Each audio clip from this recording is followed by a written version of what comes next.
আসসালামু আলাইকুম রহমতুল্লাহি ওয়া বারাকাতুহু। অবশেষে শেখ আহমদুল্লাহ সাহেব আল্লাহ পাক রব্বুল আলামিনের কাছে এবং জাতির কাছে ক্ষমা চেয়েছেন। আসলে কি শেখ আহমদুল্লাহ সাহেব ক্ষমা চেয়েছেন, নাকি সেটা বানোয়াট, নাকি তার ভয়ে আহমদুল্লাহ সাহেব ক্ষমা চেয়েও সেই পোস্টটাকে ডিলিট করে দিয়েছেন? তার সত্য কথা আজকে আমরা এই ভিডিও থেকে জানতে পারবো ইনশাআল্লাহ। দয়া করে ভিডিওটা না টেনে সম্পূর্ণ ভিডিওটা আপনারা দেখবেন। উনি ফেসবুকে ওনার একটা প্রোফাইল আইডি থেকে উনি একটি পোস্ট করেছেন।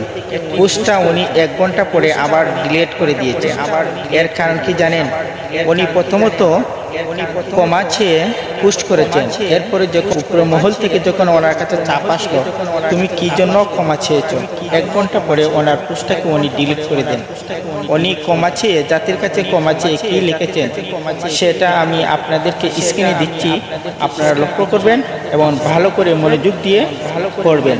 আসলে নবীজির প্রসঙ্গ নিয়ে আমি কথাটা হয়তো গুছিয়ে বলতে পারিনি, সেই জন্য অনেকে আমাকে নিয়ে অনেক বক্তব্য করেছেন। নবীজি দুনিয়াতে আসার আগেও নবী ছিলেন, আল্লাহ পাক মনোনীত করে রেখেছেন, তা হাদিস দ্বারা প্রমাণিত। কিন্তু নবুয়ত প্রাপ্ত হয়েছেন 40 বছর পরে।